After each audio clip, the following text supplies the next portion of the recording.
राधे कृष्ण दोस्तों। एक साहूकार और एक साहूकारनी थे। वह धर्म पुण्य को नहीं मानते थे। इसके कारण उनके कोई बच्चा नहीं था। एक दिन साहूकारनी पड़ोसी के घर गई।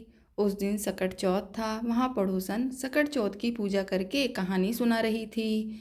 साहूकारनी ने पड़ोसन से पूछा, तुम क्या कर रही हो? तब पड़ोसन बोली कि आज चौथ का व्रत है, इसलिए कहानी सुना रही हूँ। तब साहूकारनी बोली, चौथ के व्रत करने से क्या होता है? तब पड़ोसन बोली, इसे करने से अन्न धन सुहाग पुत्र सब मिलता है। तब साहूकारनी ने कहा, यदि मेरा गर्भ रह जाए तो मैं 1.25 सेर तिलकुट करूंगी और चौथ का व्रत करूंगी। श्री गणेश भगवान की कृपा से साहूकारनी के गर्भ रह गया तो वह बोली कि मेरे लड़का हो जाए तो मैं 2.5 सेर तिलकुट करूंगी। कुछ दिन बाद उसके लड़का हो गया तो वह बोली कि हे चौथ भगवान, मेरे बेटे का विवाह हो जाए तो 5.25 सेर का तिलकुट करूंगी। कुछ वर्षों बाद उसके बेटे का विवाह तय हो गया और उसका बेटा विवाह करने चला गया, लेकिन उस साहूकारनी ने तिलकुट नहीं किया।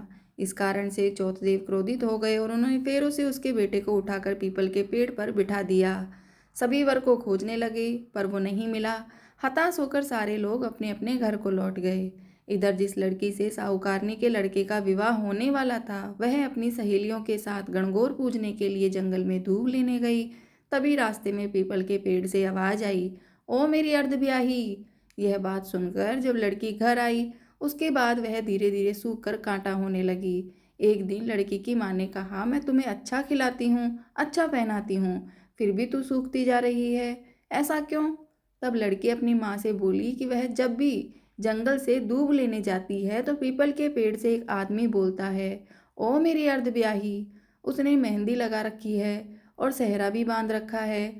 तब उसकी माँ ने पीपल के पेड़ के पास जाकर देखा, यह तो उसका जमाई ही है। तब उसकी माँ ने जमाई से कहा, यहाँ क्यों बैठे हैं? मेरी बेटी तो अर्धब्याही कर दी और अब क्या लोगे?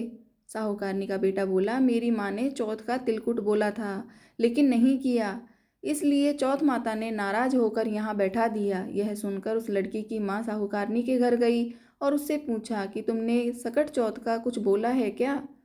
तब साहूकारनी बोली, तिलकुट बोला था। उसके बाद साहूकारनी बोली, मेरा बेटा घर आ जाए तो 2.5 मन का तिलकुट करूंगी। इससे गणेश जी भगवान प्रसन्न हो गए और उसके बेटे को फेरों में लाकर बैठा दिया। बेटे का विवाह धूमधाम से हो गया। जब साहूकारनी के बेटा और बहू घर आ गए तब साहूकारनी ने 2.5 मन तिलकुट किया और बोली, हे चौथदेव, आपके आशीर्वाद से मेरा बेटा बहू घर आए हैं, जिससे मैं हमेशा तिलकुट करके व्रत करूंगी। इसके बाद सारे नगर वासियों ने तिलकुट के साथ सकट व्रत करना प्रारंभ कर दिया। हे सकट चौथ, जिस तरह साहूकारनी को बेटे बहू से मिलवाया वैसे ही हम सबको भी मिलवाना। इस कथा को कहने सुनने वाले का भला करना। बोलो सकट चौथ की जय। श्री गणेश देव की जय। जय जय श्री राधे कृष्ण। दोस्तों, आपको कहानी कैसी लगी कमेंट में ज़रूर बताएं।